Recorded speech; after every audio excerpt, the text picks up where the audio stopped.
Welcome back. Land-related transactions at Ardhi House will be inaccessible from tomorrow as the government embarks on a digitization process in the Nairobi and Central registries that will culminate with the provision of online services in the next 15 days.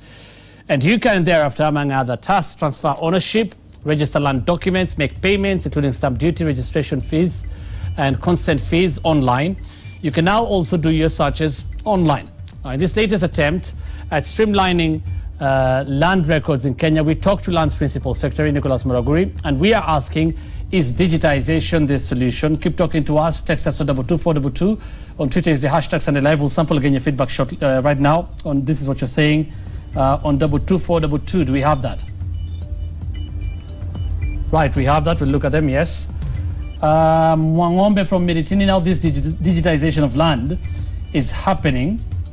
How will the illiterate able to transact? Definite good question that I was going to ask. Verify or otherwise without being conned by the land officials. That is Mwangombe from Miritini. Martin there in Mombasa, Twitter says digitization is the best way to go to end corrupt dealings on land issues. This must be done with utmost clarity to put off cartels in the house. The Cabinet Secretary must be given a chance to end land issues once and for all. Enoch Kilile, this will also help reduce long bureaucracy in land accreditation process, notwithstanding technical emphasis on security of title deeds, such as verification through QR codes, must be put in place to avoid technological crimes. Of course, this was something that Cabinet Secretary Farida Karunei had talked about, and it has started in earnest. Principal Secretary Nicholas Muraguri now joins us. Thank you so much for making time for us. Thank you so much. Tonight, sounds almost too good to be true that in 4 weeks' time, in 10 days or 15 days' time, we'll be able to do all these things online, accessing all these services online by 3rd April. It's very possible, appreciating that government has done investments over the years, particularly the last 5 years, particularly in the issue of digitization of records. So we are now just finalizing those stages and optimizing the technology to be able to provide online services. It's going to really change how we do business, part of our engineering. As you know, Kenya has been currently, look at ease of doing business. We are now at number 125 out of 190. We moved from position 161. And why we are at 125 is because we have 9 processes that we have to go through when you're transferring property, and it takes at least 61 days minimum to transfer property from one person to the next person. That's not good. I mean, it's 61 days. 61 days. By terms of position, 2 months. Yeah, 2 months. And at that time, you're very efficient, pushing every button, talking to whoever you know from CS to everybody down. We don't want that. We want a predictable system where everything is okay, predictable, online services, and we avoid the interface with the service providers. So we try to put online as many possible services as possible, and then minimize contacts as much as possible, so that we remove the manual processes. That is going to improve ease of doing business and make our environment better for investment. At the same time, this process is going to ensure that we improve security of property. People want to build confidence that if you have a piece of land somewhere and a title, it's yours, it shall remain yours. Nobody can take it away from you. Nobody can change records and deny you your rights. Has been the case. So we are going to build confidence, the same way we have confidence in the banking system. That's the way we want to build confidence in land transaction issues. Okay. So we have that to aim, improving ease of doing business, becoming more efficient, remove bureaucracy, re-engineer our processes, at the same time improve confidence in land transactions. This is not the first time. I don't want to sound like a cynic, because this is important. It's a good thing, definitely, for everybody. But it's not the first time we've had about reforms in the land ministry, and specifically with respect to digitization. Sure. You've talked about digitization of records. We'd actually want to know, is this a continuation? Because sometimes we are saying there was the digitization of records before, but there was also digitization of everything before. In 2014 November, then Cabinet Secretary Ngilu promised completion of automation of land registries in 6 months. Meaning by 2015 April, we would have had what you're saying we'll have on the 13th April, that is next month. Her successor, Professor Kaimenyi, also promised digitization. That was early 2017. In fact, there was disruption of services at Ardhi House with respect to, so was at Ngilu's time, with respect to services including issuance and payment of land rent clearance certificates, something that you're going to handle now. Sure. consent to transfer and charge and other related land administration processes, again for the Nairobi and Central registries. Yes. Again, government also said 13 land registries have already been digitized. Is that the case? So my question is, what makes you sure that this time this is going to happen? Because you've seen promises made before, it hasn't happened. Okay. In terms of digitization of records, you're saying it happened. Yeah, so one thing is very clear under the current leadership of CS Farida Karone. She's very clear what she wants to deliver for Kenyans. This is it. If we are going to measure her success or otherwise, it's digitization. So all of us are aligned accordingly. The political class, the party is very clear, the presidency is very clear, the DP is very clear on where we are going on land matters. So the political environment is good for what needs to be done. So we are aligned. We have a clear roadmap from the very first step to the last one. So we have gone all the stages. We have tried systems. We have trained our workers, and make sure we've also reviewed our processes to ensure that it's all seamless.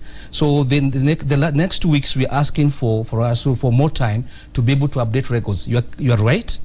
Records were digitized earlier, but unfortunately we still continue manual processes. So we are digitizing one time and still we're updating the records manually. Right. So actually, as we stand, some records are not updated. They need to be updated. So we're asking for that period to update records that have a number of transactions the last time they were scanned to current.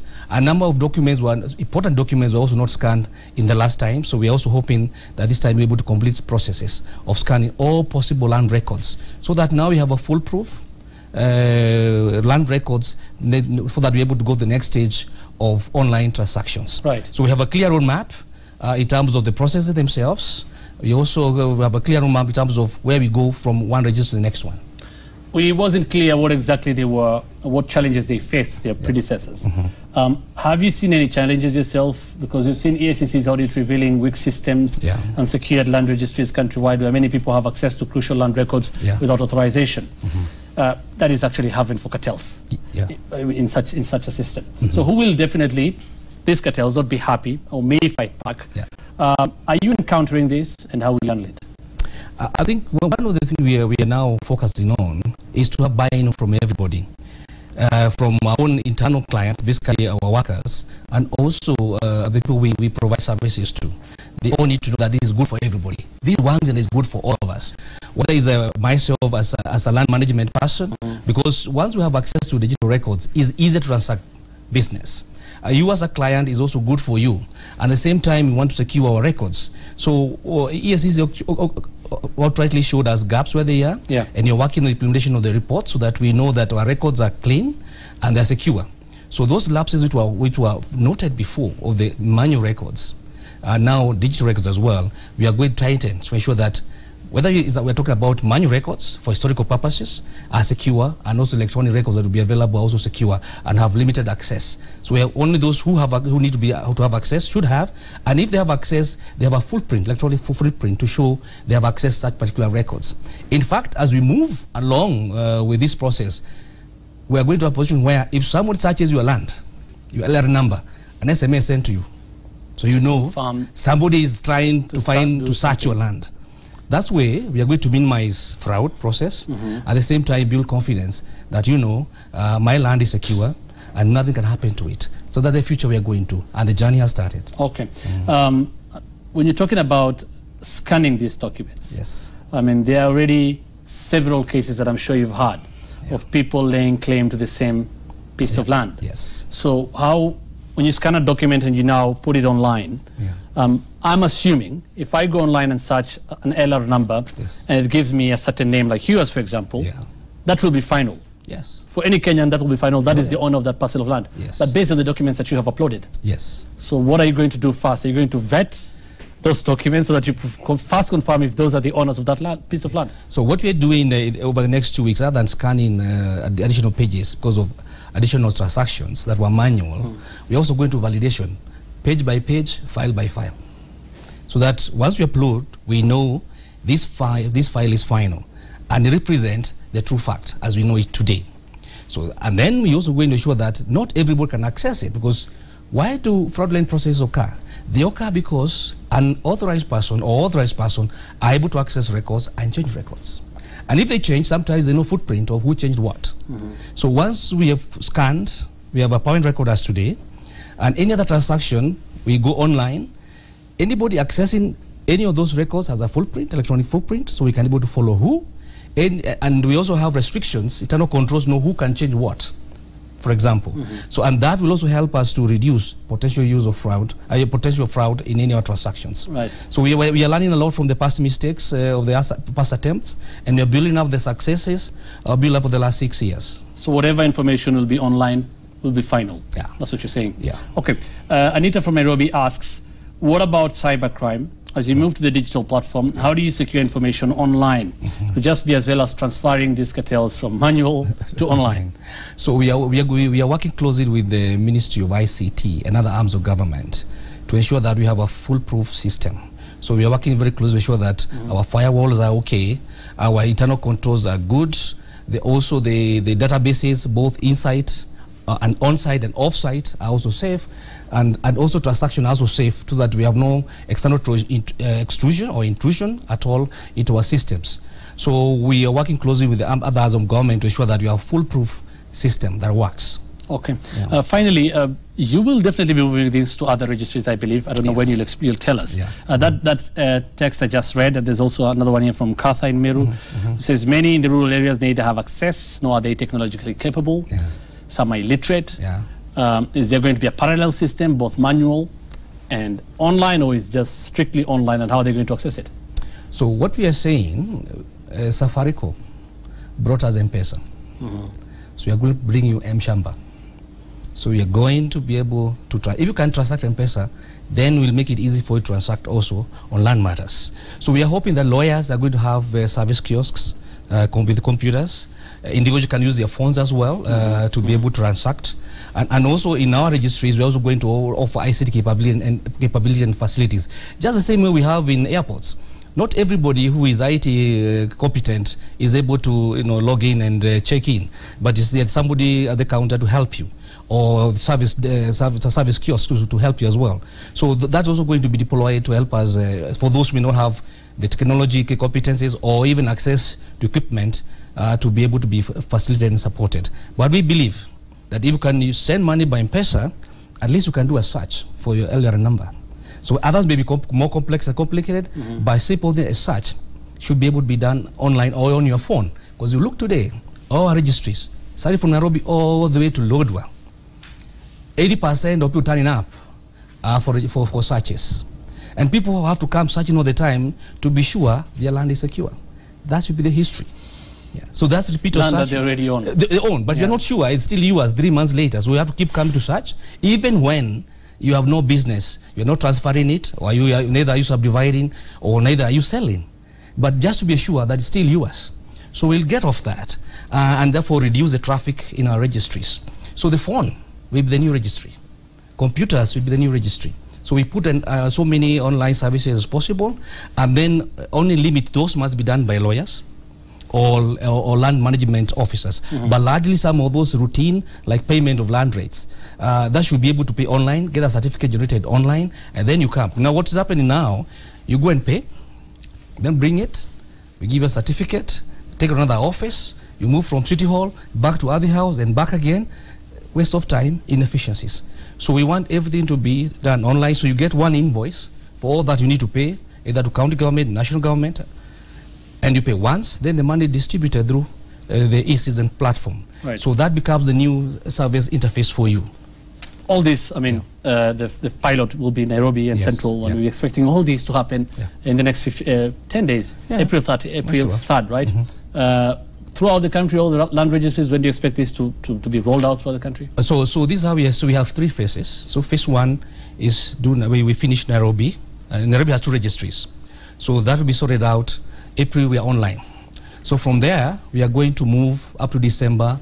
We are going to do the metropolis. So Kajiado, we are going to Machakos, and going to Kiambu, because a lot of land transactions are on those areas. That should take us up to November, up to December. So all those registries then be online. From there, the rest, because we have 61 registered registries, are then going to be done in 2019. So we are going to learn lessons from the first phase and the second phase and rollout.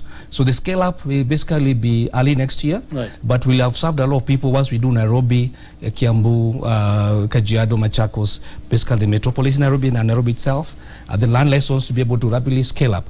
We may even finish earlier, depending on how people are able to adopt technology very fast and be able to come on board. When this is working very well, the kind of challenges we're having now, or land transfer, for example, issuance of titles will be a thing of the past. For example, now we are trying to give title deeds to people who bought Umoja 1 and Umoja Inako in 80s. They finished in 1880s. Today we are struggling to know the current contacts of these people. We are now asking them, come and bring your records of ownership. It's wrong. That should be available online, and they should be able to title as fast as possible. Where we are now, only 30% of the country's title. We need to do more than we have done in the past. And this will be part of it, so that we make it efficient to be able to transact and transfer quickly. We are also very keen to ensure that, particularly in business, if you look at the issue of just registration of documents, like you're buying an apartment, we are wiping out profits of developers by the delay in the registration of apartment documents when buying apartments. That should be something of the past. We should all be concerned that investments are being wiped out by inefficiencies of a system. So once we improve on this system, we make it work, there's goodwill from everybody, we are going to deliver for Kenyans. And we are hoping it works. Of course, land is something that everybody identifies with in Kenya. Sure. And that is why there are a lot of SMSs on this topic, plus other issues like Isaac and Githunguri. Evicting, please advise on land lease issues which I had applied for. Ruiru Gitambaya residential plots. Then we also have somebody here from... Hi Mohammed, please ask PS what's happening to Embakasi ranching since nothing is happening, even if the president gave orders for title deeds to be processed. Embakasi ranching management are still adamant we need government help, as we haven't been assisted even after being landowners for the last decades. Plus many more. I wish I could ask all of them, but if you could just briefly respond to those. Okay, so we have an ambitious titling program. So this year we are going to over the next 5 years, we are going to title 1 million, provide 1 million titles. Over the next 5 years? Over the next 5 years, basically 200,000, because we have done 9 million, but we're going to do more. For this year, over the next 5 years, we're targeting 1 million. But this particular year, we want to do 350,000. Now, part of that number is coming from Nairobi, 50,000 titles. That is where we are working very closely with the leadership of Nairobi County, the Governor Sonko, and the other leaders, the MCAs, to ensure that we title. It's the whole of Outer Ring Road, all the way to Kamulu. Those people don't have titles. Some of them either allocated the land, or they bought from county government, city government then, or they bought from land buying companies.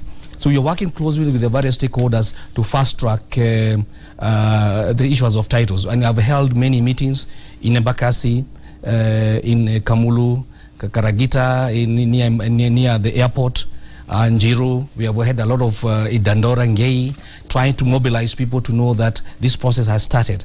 It's a partnership program where we are at one phase. We are working with the county government, and we are doing very well. But I want really to ask the owners of Umoja Inako and also Umoja itself, all the way to Kariobangi South and Ngei, to come forward with their documents and visit the nearest county government offices, so you can fast track the process in Ulysses. Or land buy companies, we're also working very closely with the owners and the buyers, so that we are able to fast track, first of all, the planning processes, the surveying work. For example, for Embakasi ranching, last month we were able to clear over 26,000 plots. Now, the challenges there has been the directors of Embakasi ranching not be able to provide documents to show who owns what parcel of land. That role can only be given to the directors of the company themselves. Tell us, we can tell you we have 26,000 parcels, but who own what parcel? It is a company to tell us. Where we have challenges, then government can intervene, particularly where we suspect there's fraud or criminal acts that may be occurring, people have been defrauded and so on. But what is important, I want to reassure people, is that their interests will be secured. Right. Yeah. And we hope this works. Of course, we'll be calling you back again. Sure. In the next 15 days or so, we see how this process of digitization happens fast, as he says, in Nairobi. Thank you so much, Principal Secretary Lance Nicholas Muraguri. Keep talking to us. Text us on 22422. The hashtag Sunday Live on Twitter. We're back with Sports News.